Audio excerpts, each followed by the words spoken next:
Hey guys, Anthony from the Cholo podcast. So I had a little technical difficulties getting the last part of the show.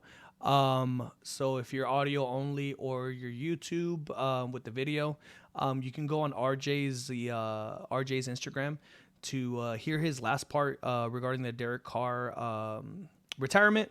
Once again, sorry, I'm in a new area right now, California, visiting family. So once again, I appreciate you guys for listening. Appreciate you guys for everything. Hope you guys have a good day, and I'll talk to you guys later. Peace. And ladies and gentlemen, we are back. I am in a different area. I'm actually in California right now. Um, Mhm. my name is Anthony. If you don't know who I am, let me put my thing on mute real quick. My name is Anthony. If you don't know who I am, my co-host to my left today is RJ. RJ, We here, baby, baby. how you We doing? here. We here, baby. We here. We good, man. I'm excited to talk ball. Got a lot to talk about, man. A lot of stuff happened in Dodger baseball this week, guys. So get ready to buckle in. We're gonna have a great episode. How's it feel to be back in Cali, Ant? It feels good, man. I mean, I got just off of out of off the recording. I was telling you that it took me like almost an Mhm. hour and a half to get to my destination, which it's only like maybe 30, 20 miles away. Maybe Mhm. yeah, like 30 miles. But Perfect. yeah, Cali traffic is crazy. Feels good. Outside feels perfect. I'm not in the 100 degree weather right now. And I Yeah. think I think right now hasn't been as hot back in Phoenix, but California's home. Yeah. It always You is. just you just missed a heat wave too, brother. We had 3 days of 95 plus for some reason on over the weekend.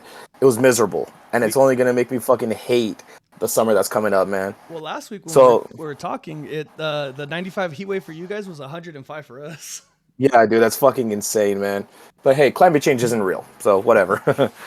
We're gonna have a fun episode for y'all today, guys. We're actually gonna have a little bit of drinks going on, man. I got the Coors Lights, I got the Natties, he's got the Twisted Teas right here, ready to go. We're still gonna keep it the Cholo. same way, Cholo Cheers etiquette and stuff like that, but we're gonna have a little bit more fun with this one.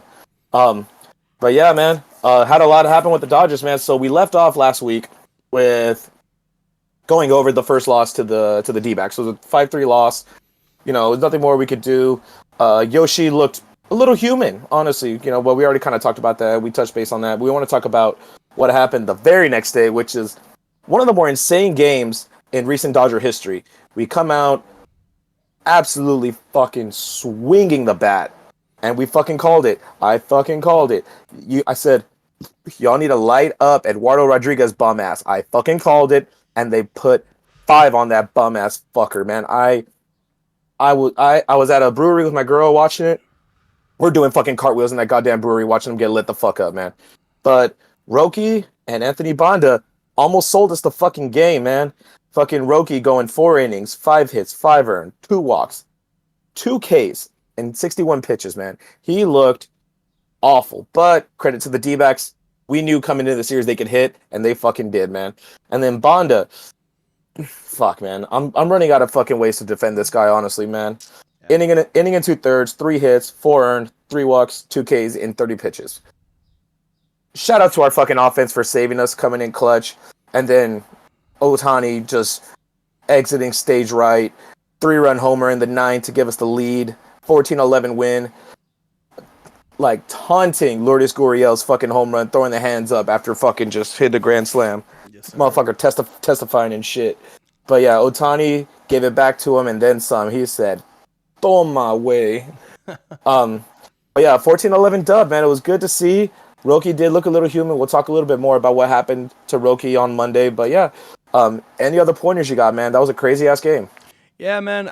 Like in my opinion, Rookie didn't look horrible. I think he got pulled too early. Like at the end of it, like since he's super young, he has to go through it. He has to. I think what was the pitch count? It was total 60, 61. 61, Yeah, 61. like so I understand what Dave Roberts is trying to do, but right now what our issue is with our pitching is that they're not going the distance. They're going 4 or 5 innings, and that's what's killing our bullpen. That's Mhm. what's killing our arms. That's what's fucking us up like majority of the time with our pitching.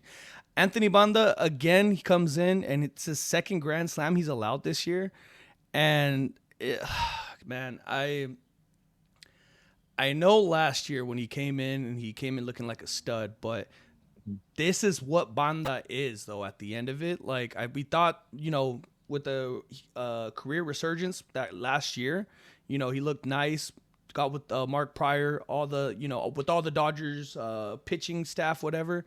Um, but this year now the MLB is adjusting to pitchers, especially that's why they're MLB players, and this is why organizations are there's people in the organization to do that job. Right now at this time, he has a pretty much a 5 ERA. It's a 4.8. Not looking good. Luis Garcia too. I do not want him on this team in the long run. Right now, okay, like if he's just a arm just to keep us, afloat, then that's fine. Offense came and saved the day, and I'm so fucking pissed that I did not buy a ticket because I was telling you I was We supposed to go talked to that about it game. too, man. We talked about it too, brother. And like I said, I wanted them to hang 5 on Eduardo, and they fucking did, man. I was happy they took advantage of that shitty pitching, honestly, man. Like, this is what the Dodgers are supposed to do. Take advantage of them facing a fourth starter or something like that, because we got Corbin Burns the very next day, and we'll talk about that in a sec. That's the game you ended up going to. But yeah, this is what you do. You're supposed to hit the shitty pitching. You face Jordan Montgomery, hang 5 on him. Face Eduardo Rodriguez, hang another 5. Merrill Kelly, he's actually looking pretty decent. Zach Gallen is the one that's very looking very standoffish right now. We'll get to him because I think he pitched on Sunday. Yeah, he did. Yeah, this is what you're supposed to do. The offense came and saved us, and it wasn't even like the 3-run homer. Obviously, is something that was awesome to see, and that's what ultimately gave us the lead. But it was small ball in the 9th inning that tied it up and everything, man. You love to see it. This is the Dodger team that I envision going forward. Not no fucking like swinging for the fences like the 2021 or 22 teams. The small ball from Pages, who is all of a sudden just saved his fucking year, Yo, man. he Like, did. can we talk about Pages saving his fucking year, dude? Let's do it. Let's do it. Yes, I'm with it, man. Like, he has been, in absence of Teo, he has been a godsend for us, bro. Like, he has been like, fuck, that is the one guy that we needed to really start to click, because we already had a poor outfield with Teo in there. It was already very weak. And Teo was like the one constant in there. Now that he's gone, we needed someone to step up, and Pages has definitely done that, and then some. He's dangerous in the lineup now. He's not just like, fuck, we may get him out, he might get on, who knows. No, this guy's dangerous now. Like, he's hitting higher in the lineup, and he's definitely producing more, considering that Teo's out, and we're not going to get him back for, I don't think, a couple weeks now. I'm not sure when he's going to come back. Yeah. The thing is though is that we were talking about it, and we were both flaming potheads at the beginning of the year. Yeah. The thing For is good that reason. yeah, and it was because he looked horrible. He had no approach. Also in the outfield, he just turned it around. Now he's a defensive god because he's made so many great plays, especially when Roki's on the bump. Like, I don't know, him and Roki like might be BFFs or something, but he's For real. taken 2 home runs off the board while Roki's on the bump. And that's really big, especially with a young star that needs the confidence to pitch in the MLB. He's adjusting to life. He's adjusting to all that, from coming from Japan, And honestly, right now, my biggest thing is that with Pages stepping it up, that means that's it. Like, we have a 1 through 6 or 1 through 7 that's actually Finally. fucking fire. 8, 9 is not, but hopefully those guys will just even step it up. But even just like, okay, with that, like the production that I'm seeing now, like, and we last couple of weeks, that's the whole thing was just not consistent production. Like, you put Kim in the lineup as well. Kim could fucking hit. Like, I was looking at his last 7 days, his stats for the last 7 days. He's awesome. Right now he is 12 for 7, hitting 583, and it's just like on base percentage is at 600 now. Like, it's a small portion for that week because he doesn't start every day, but man, bro, he's making a thing to stay up. Paz is making a thing to stay in the lineup and actually hit like six or 5 or 6, in the lineup. And the thing is too is that like we'll get into it from Wednesday because we lost an OG, got DFA'd, but now we have a Dalton Rush coming up too. It's like, dude, Rushing is, yeah. Dalton Rushing. I'm sorry. Yeah, rushing.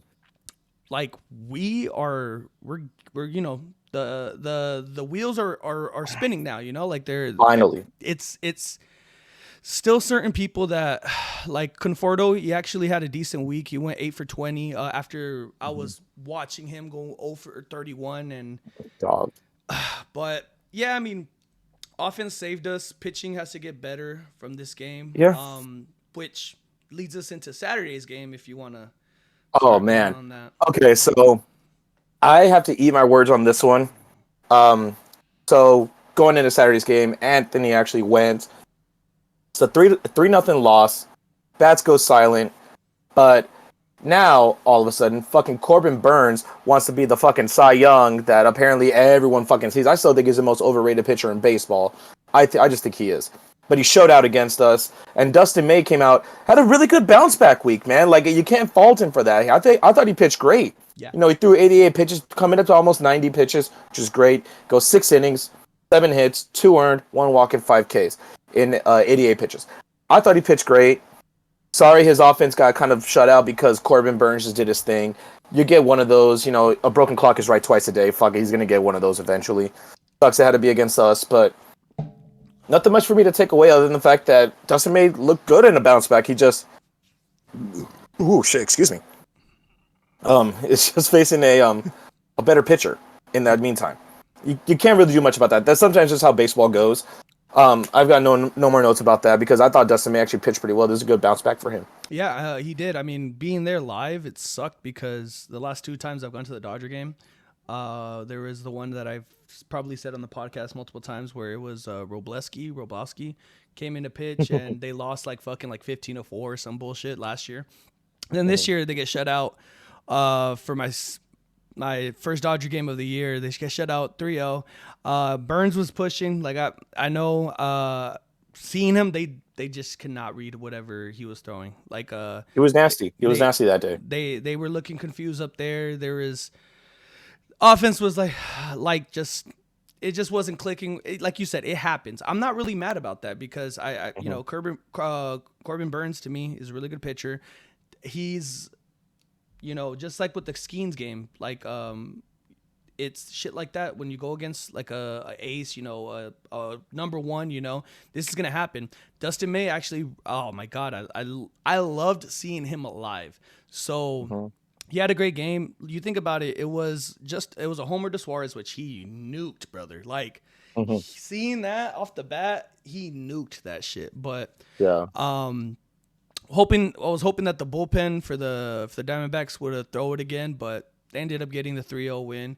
I'm not too mad about that game. Coming into the series, I wanted a split. And yeah, you know, like it's Arizona, even though the record doesn't show it right now, like they're a tough team. I think they're better than San Francisco, and I think they're on par, just a little below under San Diego too. Like, I know the AL Central right now is looking nasty as well. If you haven't looked at their records and like just man, Minnesota's insane. like 11 or 12 game winning streak, and Detroit's the best team right now, quote unquote, in baseball with the record wise. Yeah.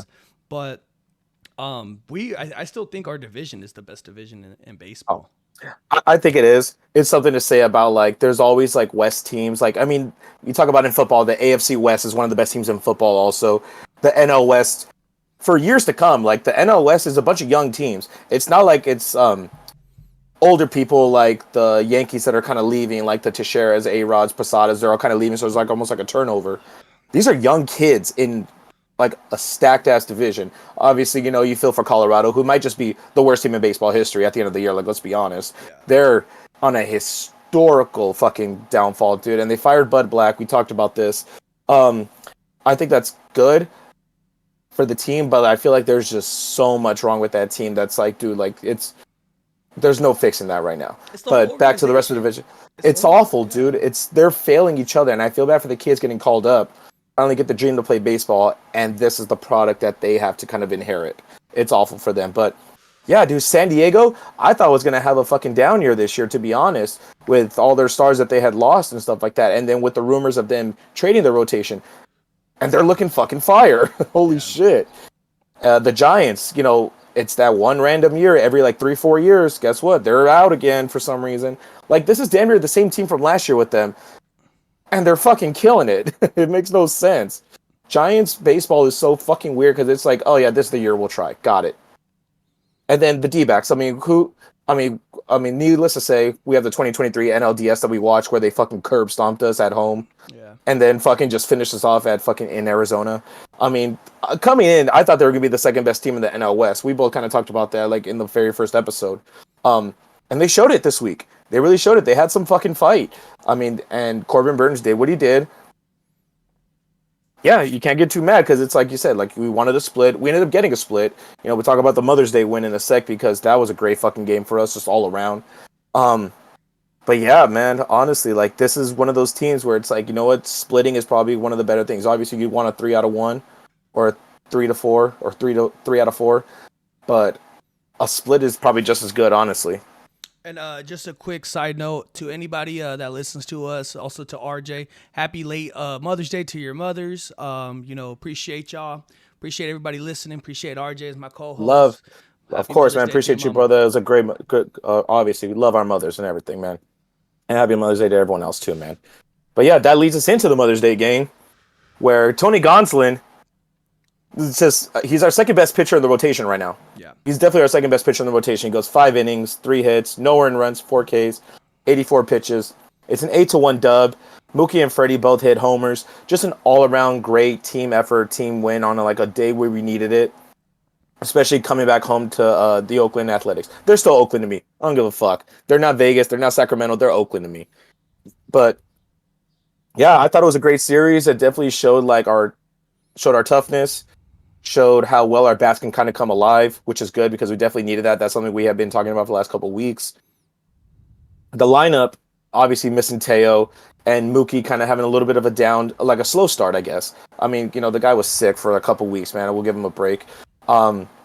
But something that I definitely love to see going forward. And now with the addition of Kim, dude, he needs to be an everyday starter. Yeah. Does he not? 100%. Everyday starter. 100%. Start at second base or start at center, dude. He needs to be in the lineup. He is a weapon.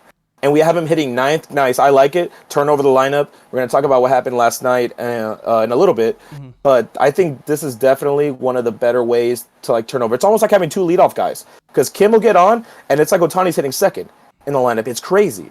I love the turnover. Now, I will tell you this, just a quick from Saturday's game, that because he did play, he started in center. He did have a couple bad reads. But I mean, he's not a natural center. He's learning it right now because of that. Personally, I would just throw him at second and then have Tommy when he comes back center, and we should be straight. But that's all I just wanted to add. No, I think that's definitely the move because yeah, we're missing Teoscar Hernandez and Tommy Edman, man. People are kind of I think with how Kim is, people are kind of forgetting that Tommy's still on our team, man.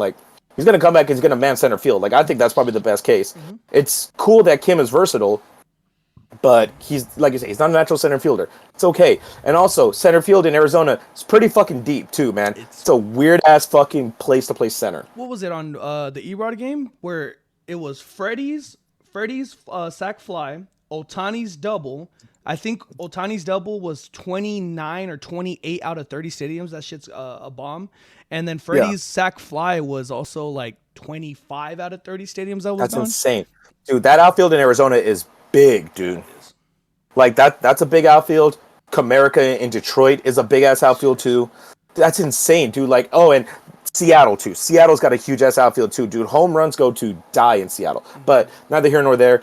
Yeah, it's a tough order for him to man that much area. Like you said, you've been to Arizona games before. It's a big-ass outfield. So, him learning on the fly will cut us some slack. But I definitely think going forward, Tommy Edman will be our center fielder once he comes back healthy. It's going to be a Pages, Edman, Teo kind of thing that we have going on. And I'm okay with that. Because now it seems like that lineup, that outfield, has it figured out. Now we have everything back to the way it should be. Because last year, we were missing that. We had Teo who was killing it, and we had Pages who was killing it. And then we had just, fucking some jabroni out there in left field for the most part. Or in right field. Because I know Teo used to switch off, especially in the San Diego series. He was in left and right field. But, oh no, Mookie was in right. I'm fucking stupid. Yeah, Mookie was in right last year. Mookie was in right, yeah, because, just healing him back from his wrist injury. Yeah, I was wondering who was in right. I kind of fucking had a brain fart right there. But yeah, Dodgers get a dub on Mother's Day. No better way to close out a series, especially when you have a little travel day on Monday. You welcome the Oakland Athletics on Tuesday. But we did have some bad news on Monday, which is we have lost Roki for the foreseeable future with shoulder pigment. This is tough because he didn't have the worst outing, or didn't have the best outing on Saturday. And we had talked about that. But, or was it Friday that he had pitched? I think it was Friday. Friday. This is another blow to our rotation, man. And it's just going to go show that, fuck, man. We need the guys to step up now. So now we have our two best pitchers right now are Yamamoto and Tony Gonsolin. It's insane that like we have to rely on Tony Gonsolin again, like it's 2023. But it is what it is. I want him to get healthy. We still don't have an update on Blake Snow since he was shut down because he suffered a setback in his rehab.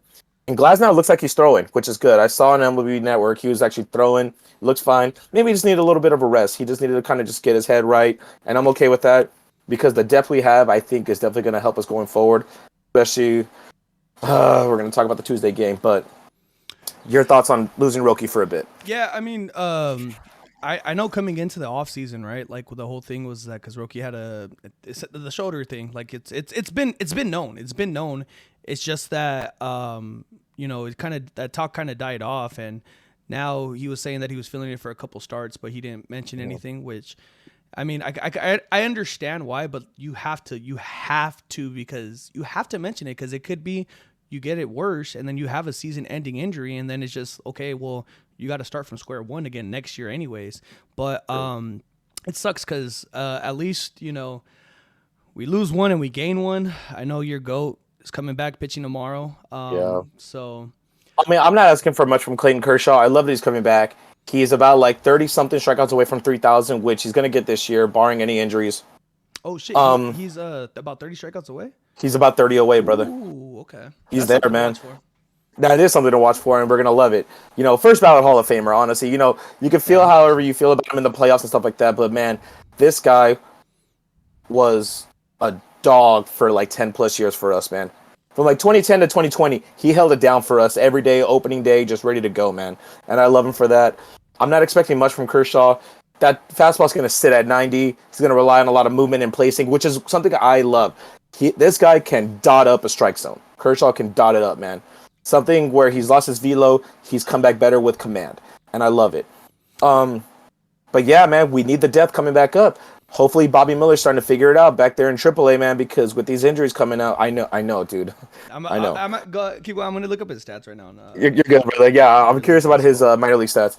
But we're going to need him to step up because we're not going to have to rely on Landon Knack, Jack Dreyer to kind of start these games anymore. So now going forward with our rotation, it's Yamamoto, Tony Gonsolin, Dustin May, Clayton Kershaw, Landon Knack.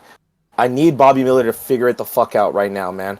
Honestly, because this is something that he needs to be useful. Can't just sit in the minors all this time trying to figure it out. What you got? Not looking great. He's pitched 7 games. He started 6. He's at a 5.5 ERA with 29 inches pitched. His whip is 1.59. Jesus Christ, dude. Yeah, so Dodger fans, get ready to see Landon Knack a lot more. His last start, he went 3 innings, 8 earned.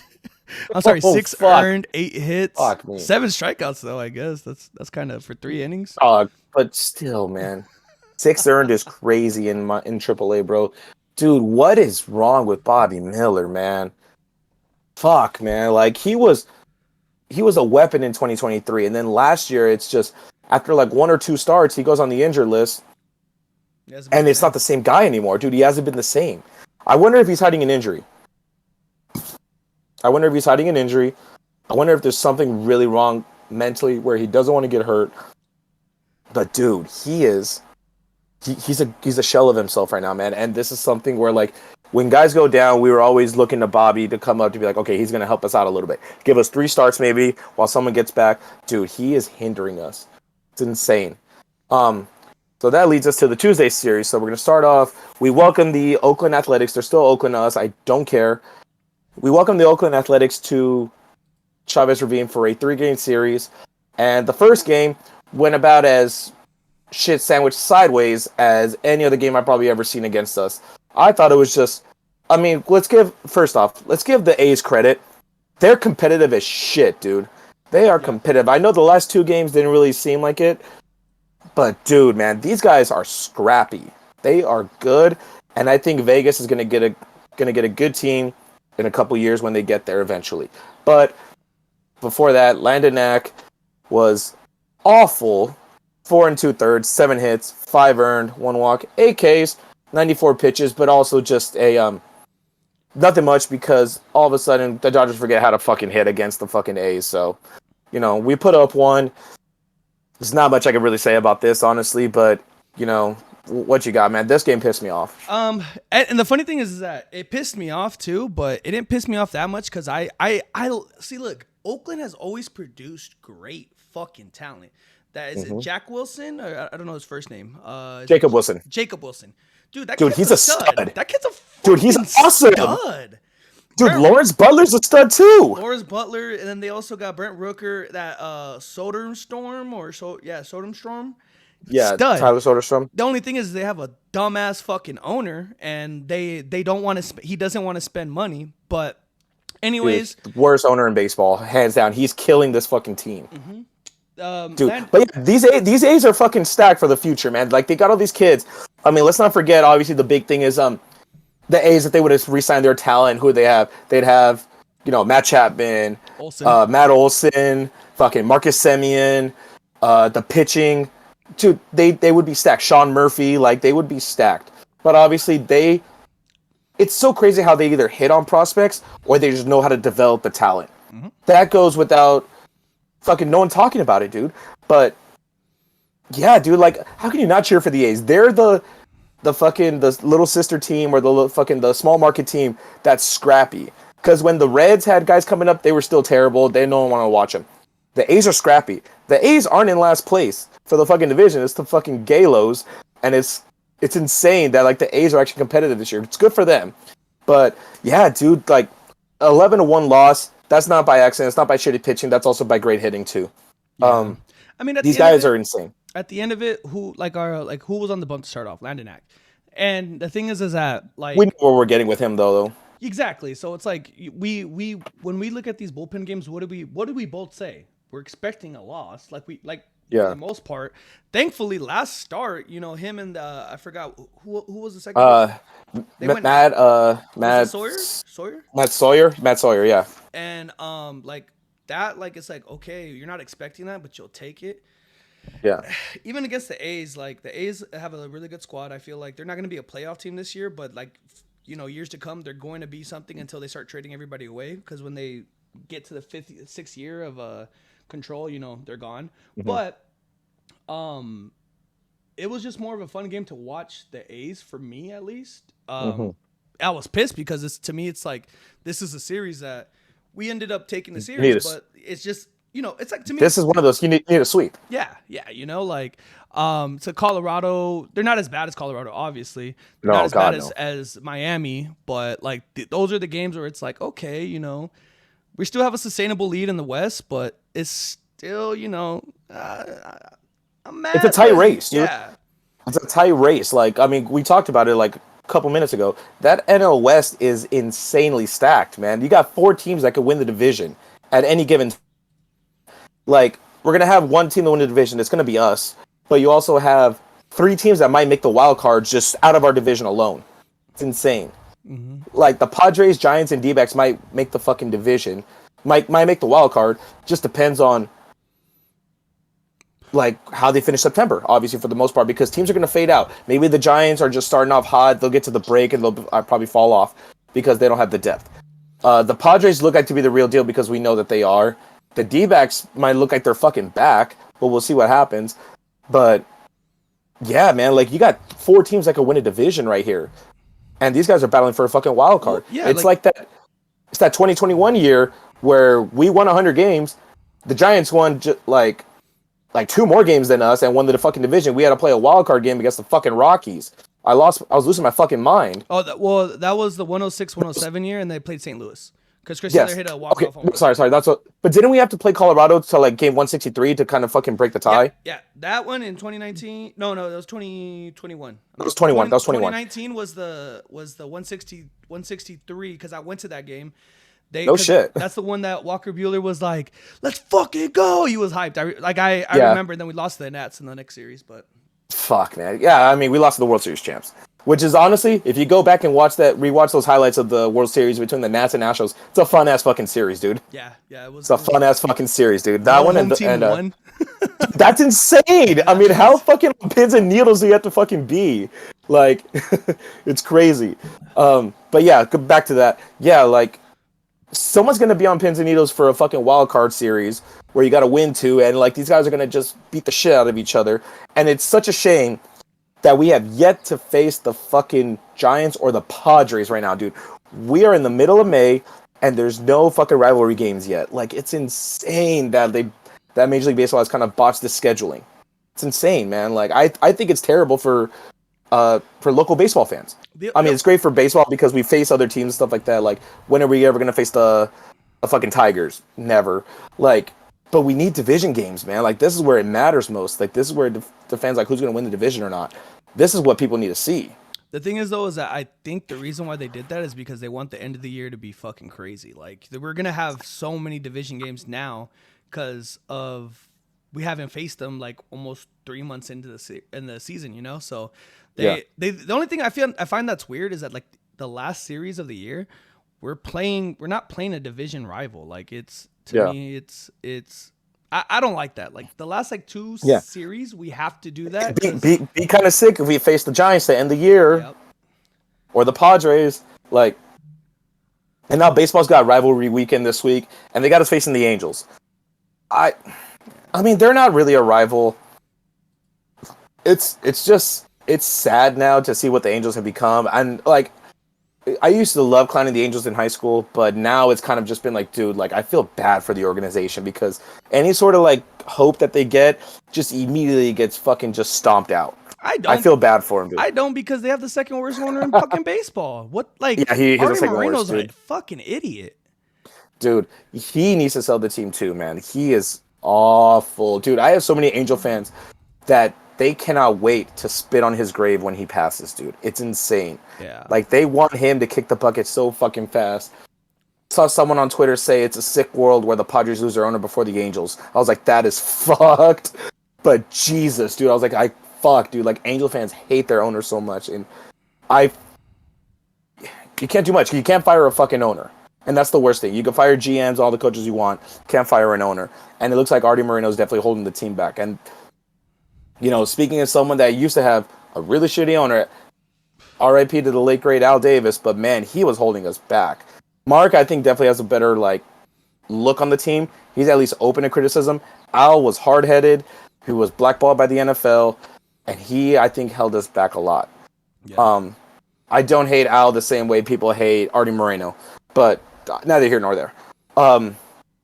Shit, we went on a long ass tangent right there. So we're going into Wednesday's game now. We lost Wednesday's game. Tuesday's game. Yeah, we got our ass kicked, but Wednesday's game was a lot better. That's fine. Wednesday's game was a lot better because Yamamoto came back out after like a little bit of a subpar start last week, but he goes 6 innings, 4 hits, 3 earned, 2 walks, 6 Ks on 88 pitches. He looked awesome. He looked kind of back to control. I mean, we're gonna talk about like the 3 earned runs and stuff like that. I get it, but also. That's a given because we talked about the A's being hitters. 3 runs is fine, considering that we just spanked them fucking 9-3 anyways. The bats definitely came alive. Max Muncy, he's seeing it, brother. He's seeing it now. I think he's getting a little scared that fucking Barnes got DFA'd, and he's like, fuck, not me next. And then Ohtani obviously hits another one out. Pages fucking seeing that beach ball of a baseball, man. Like, the bats came out. Oh, and fucking Kim hit his first home run as a Dodger, man. Like, what a great day for us to bounce back from an 11-1 ass whooping. Like, it's insane. But what you got, man? First and foremost, shout out to Austin Barnes, a IE legend, a Riverside legend. If you know, you know. Went to Pauley High School down in Riverside. The longest tenured Dodger, excluding Kershaw. And, excluding Kershaw, because Kershaw's been here longer. 11-year career with the Dodgers. He did amazing things with us. He was never a star. He was never anybody. He was just that gritty role player that we needed, especially before Will Smith came up. He caught the last ball in the 2020 World Series. Barnesy, I love you. Appreciate everything that you've done for the organization. Yep. But we love you, man. It's time. It was time. This means a lot because that means that the Dodgers aren't fucking around. If you're gonna DFA a vet like that and someone that is just has a presence in the clubhouse, even though he seems like a quiet guy, but Like he's a veteran, you know, like he's been there. He's been there for 11 fucking years. That You've means that seen no it all, one's man. safe. No one's safe. Chris Taylor, you're next. I hope he's next. I I hope he's next. I think Chris Taylor's going to ride out the rest of his contract. I think it might just get outright released at the end of the year if his contract's not up. It's just an age thing. Chris Taylor has done so many great things for us too, but in the last like 2 years, it's just he hasn't done much. He's a role player right now, which I love. Like he'll play the outfield, he'll go play second. He's helping out because as soon as Tommy, Teo, and all them come back, And that's my question. That's my question. Okay, so with that, okay, Altman's gonna go back down, right? So that's one spot. But you're not throwing Kim down. no, you can't. You got a DF to me. You got a DFA at rushing right now. He's the second catcher. He can't. He can't get down. So what do? Taylor.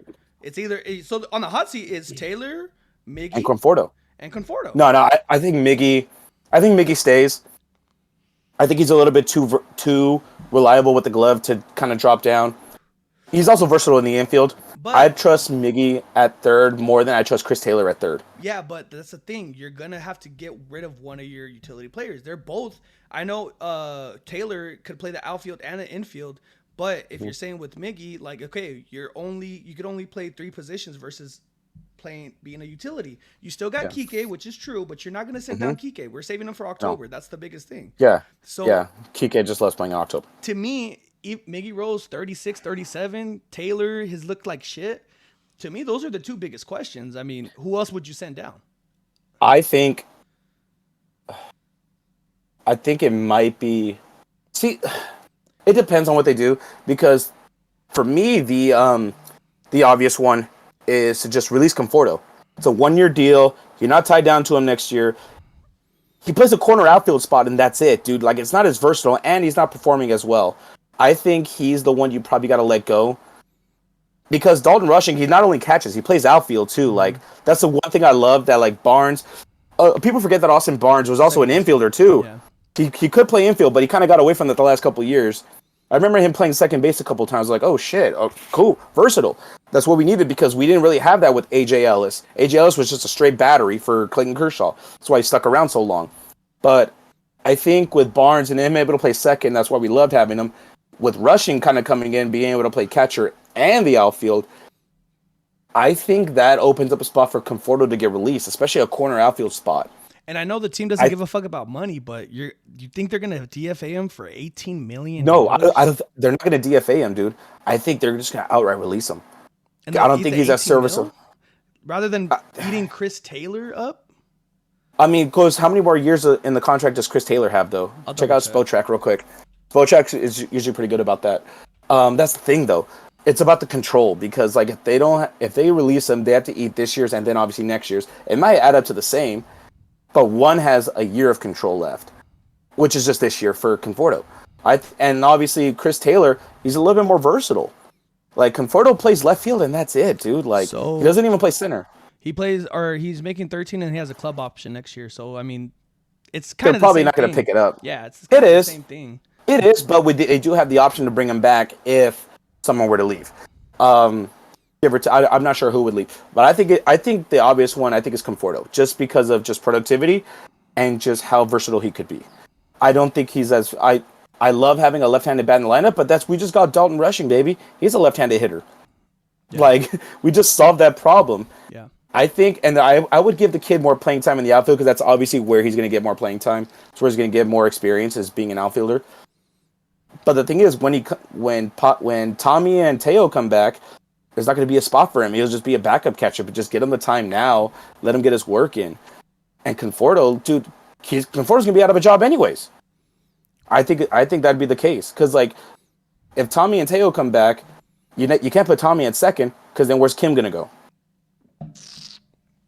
Yeah. They better not fucking DFA Kim, bro. Well, like that is something. He has a minor league contract, so I think he has options, especially because of he's not a vet.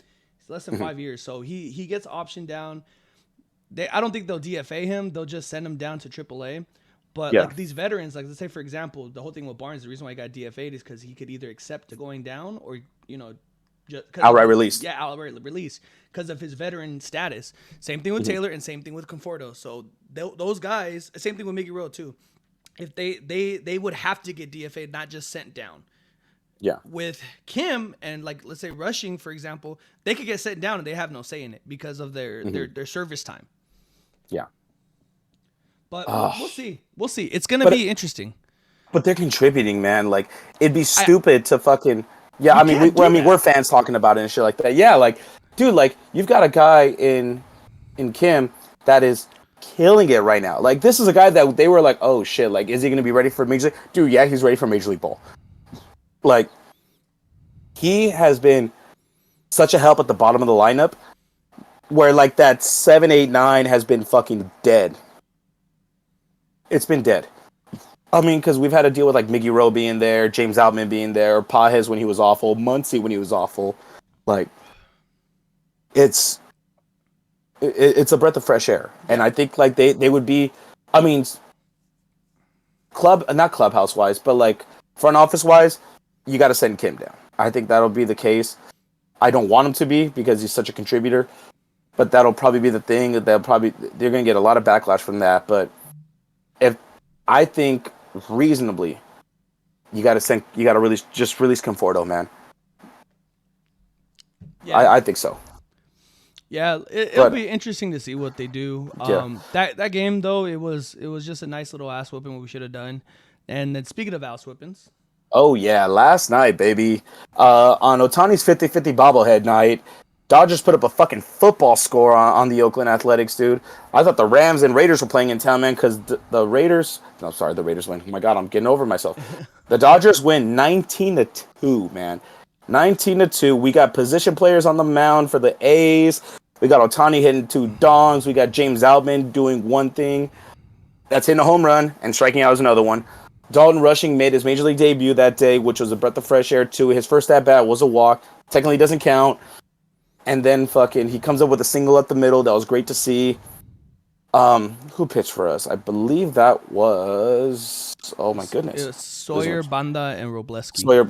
Yeah, so we had 3 guys go. We had Matt Sawyer go. He goes 4 innings, 2 hits, 2 earned, 2 walks, 2 Ks.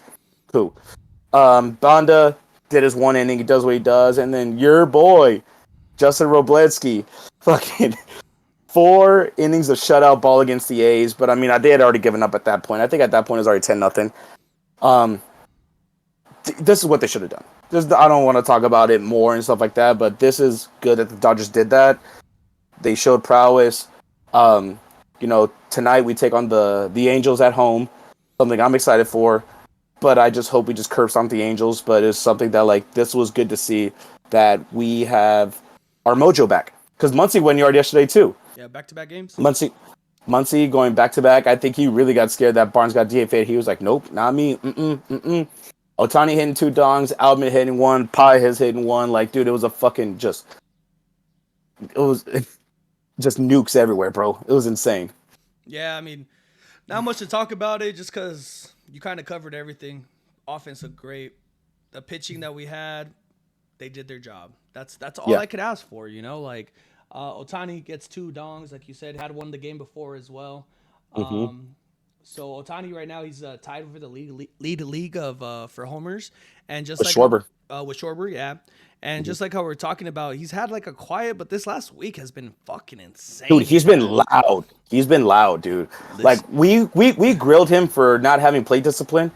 He looks awesome now. This is the MVP Otani. We're like, oh shit. He's squaring up the ball a lot now, and I'm like, dude, now it looks like he has more of a clue at what he has at the plate, what to look for. This last week, he's doubled his RBI number, because what he had, remember we were talking about, he's just hitting solo shots, and it was like 10 home runs and like 15 RBIs. This week, he went 10 for 26, 10 for 26, 2 doubles, 4 home runs, 12 RBIs. Jesus. Total bases is 24, and he struck out only 5 times, so. That's awesome. Dude, he's squaring the ball up. Like, this is what I wanted from Otani, and I will bang the drum forever and ever until it happens. Put this guy to hit second, bro. Jesus. He needs to hit with runners on. Han-Sung Kim got on last night. Obviously, turned the lineup over like we talked about, and then Otani hits a home run. And I'm like, dude, you see how much damage he does with runners on? He needs to do this more. Like, he does more. I'll take a 2-run homer over a leadoff solo shot every day of the week.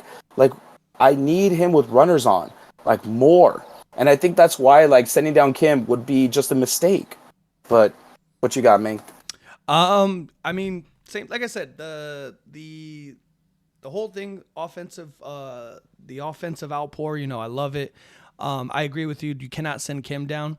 Now, the thing is though, is that going after this series against with the Anaheim Angels, not Los Angeles Angels, the Anaheim Angels, we have a tough road ahead of us, and I know we'll get future podcasts. We're going to touch down on it, but we have Arizona, then we have the Mets, we have Cleveland, then we have the Yankees, the Mets again, and then it dies down with St. Louis because they've been ass, and then we go to San Diego. So this is where we show that we are defending champs and that we're going to try to two-peat because these teams are fucking good. Like, yes, it's going to be a dogfight, but excuse me, lack of pitching right now is the biggest thing. Bats are coming alive right at the perfect time. Also, we haven't mentioned this podcast how much Freddie Freeman has been fucking raking. Freddie Freeman has been amazing, and he is 35, I believe. Dude, after this contract is end, because I think he has one more year next year, and then he's that completes the thing. I say re-sign him. He could be the last player that we see in our lifetime, RJ, to hit 3,000 hits. And by the way he's hitting, because he has about 700, like about around there, 700 more that he needs to get 3,000. But if he's producing at this clip, he's definitely going to do it. And I honestly think, especially if we win, like in the next 2 years, if we win another one, he's going to the Hall of Fame as a Dodger. Oh, I think so. Oh, no. See, that's the thing, though. I would love to retire. If he wins another one, bro, I think if we win another one, and that's two, right? That would be 2 for him, right? That'd be 2 for him. And the way he's producing, he's gonna retire. He's gonna go in the Hall of Fame as a Dodger, not as a Brave. Right now, I still think he would go. Like if he retired today, he'd as go a Brave. I think it's a Brave. 100%. Yeah, I think so too. Yeah, that was Mr. Brave for like a minute, man. And like he. Shout out to AA, the GM. I don't know how to pronounce his last name. Alex Alostopoulos or whatever.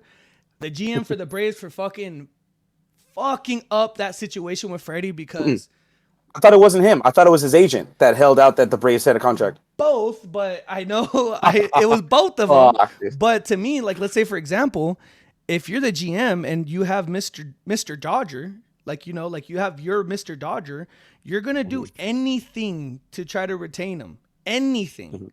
Like I'm calling Freddie myself, like, hey, bro, like we doing this, like. And there was the agent, he ended up firing his agent because his agent fucking held that contract. And I know Freddie would have signed it.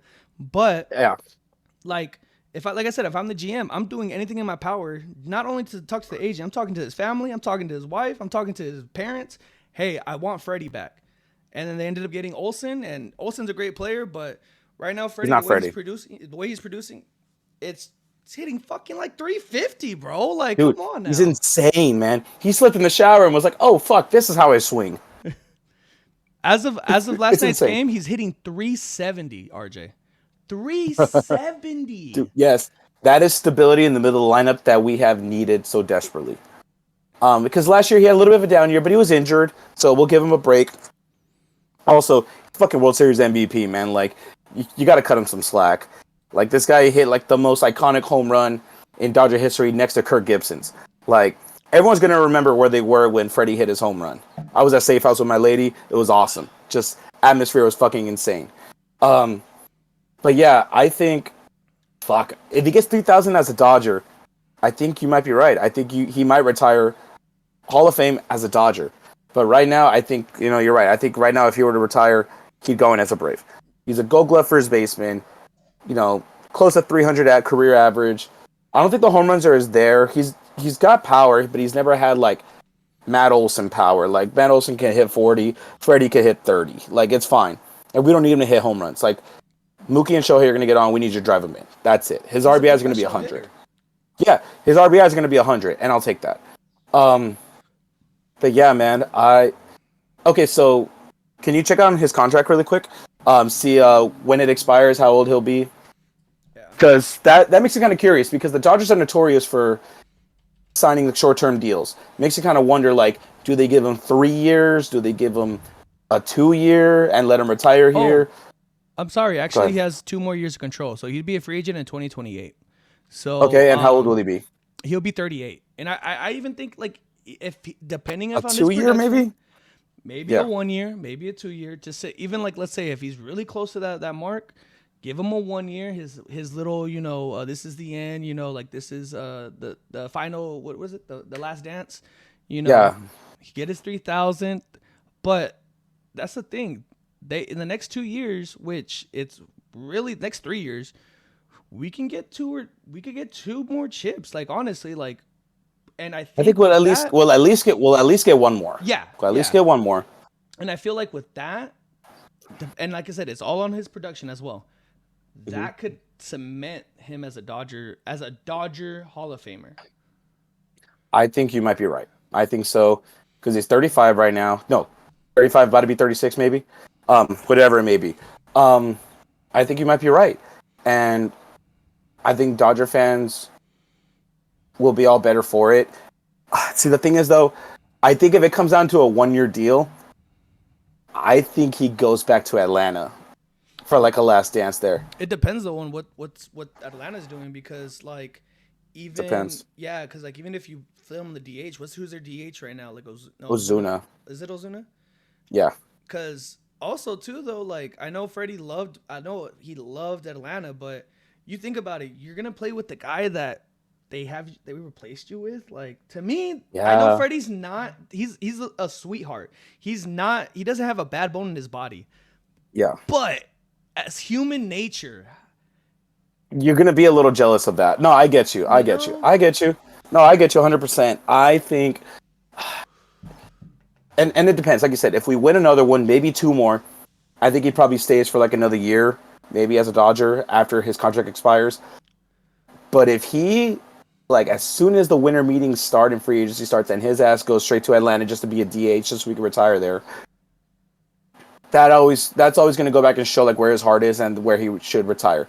He's going to have his stuff as a Dodger. He'll always have that, but I think he'll always see himself as a Brave, kind of like how Piazza went into the Hall as a Met when he started off as a Dodger. Like, you were a Dodger, man, and you did all that shit with us. Same with Beltre. Beltre had great years with us, but ultimately left for Seattle, and then obviously when he's retired, he'll go down as a Ranger. But it depends, because obviously you pick and choose like what you want to get retired as. But I think if he goes back to Atlanta to end his career, I think he'll go into the Hall as a Brave.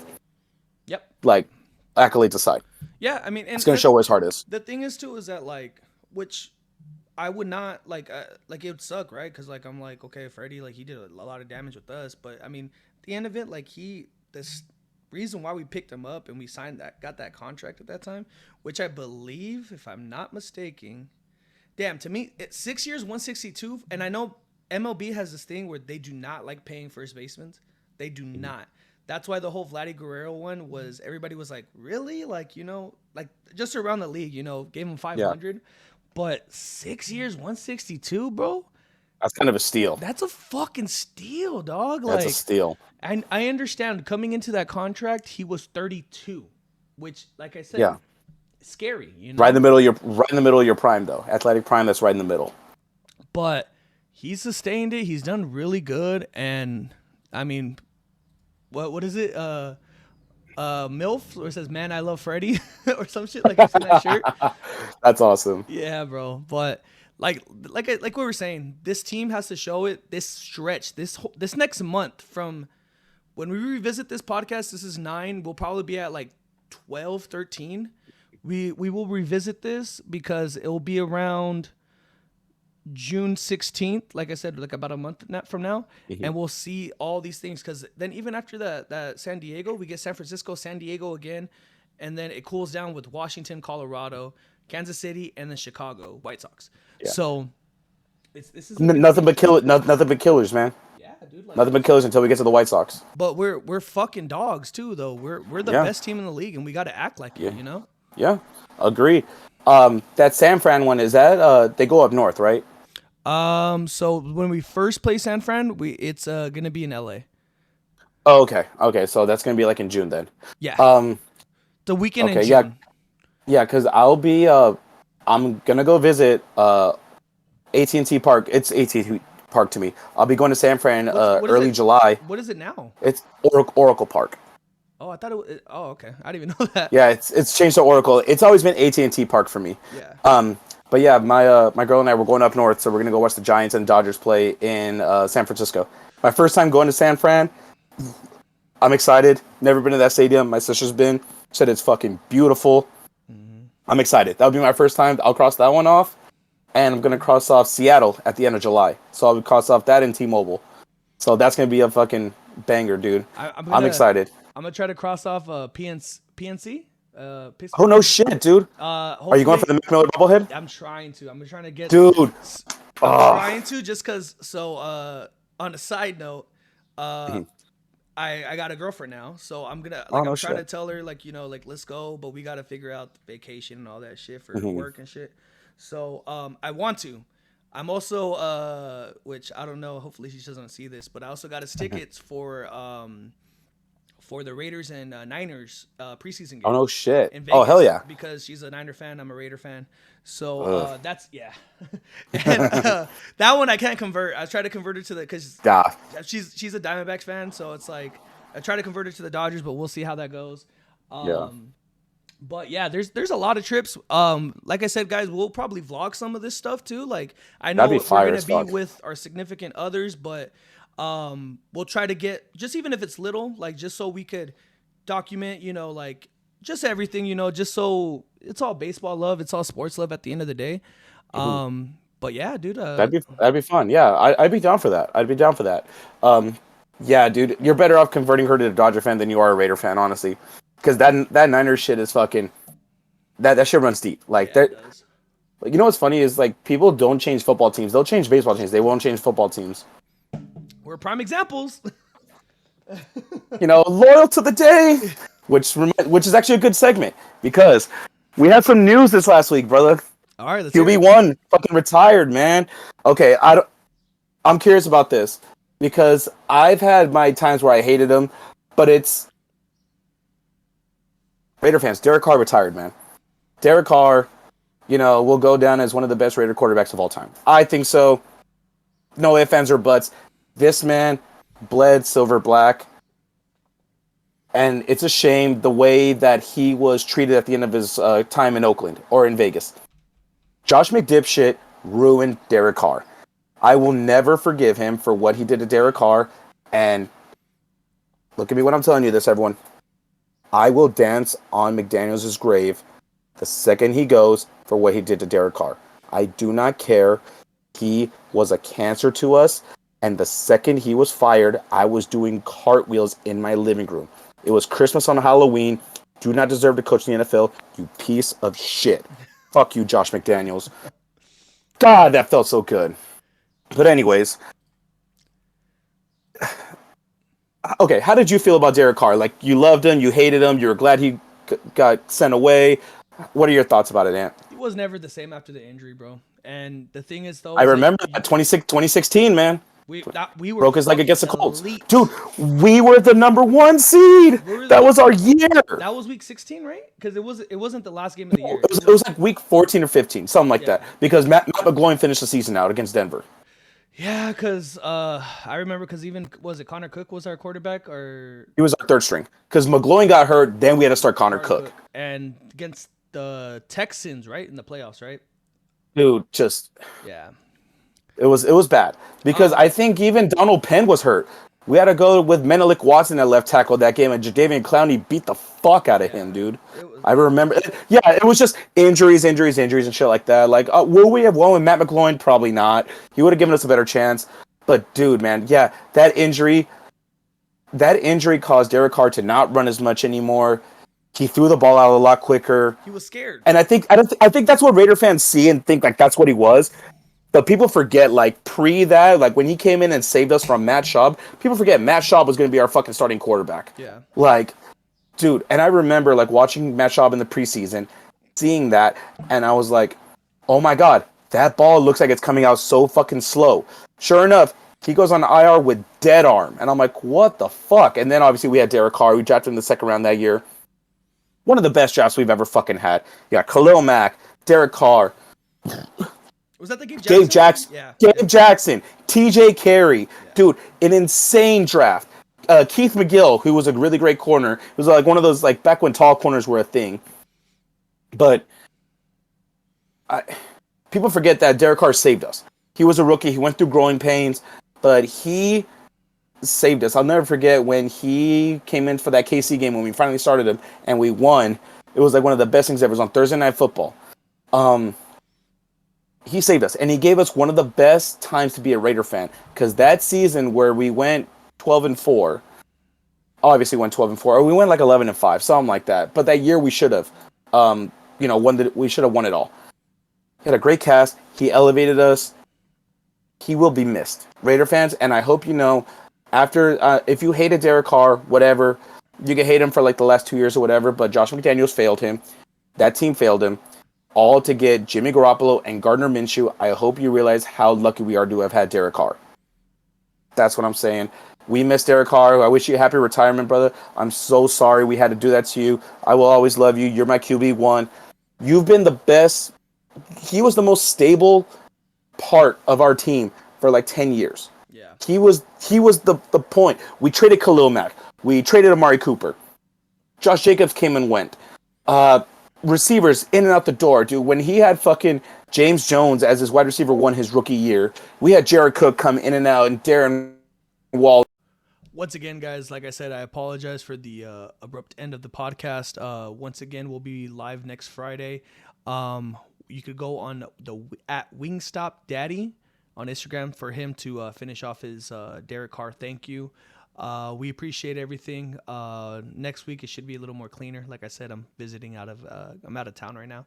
But once again, we appreciate you guys. Hope you guys have a great weekend, and we will see you next Friday, baby.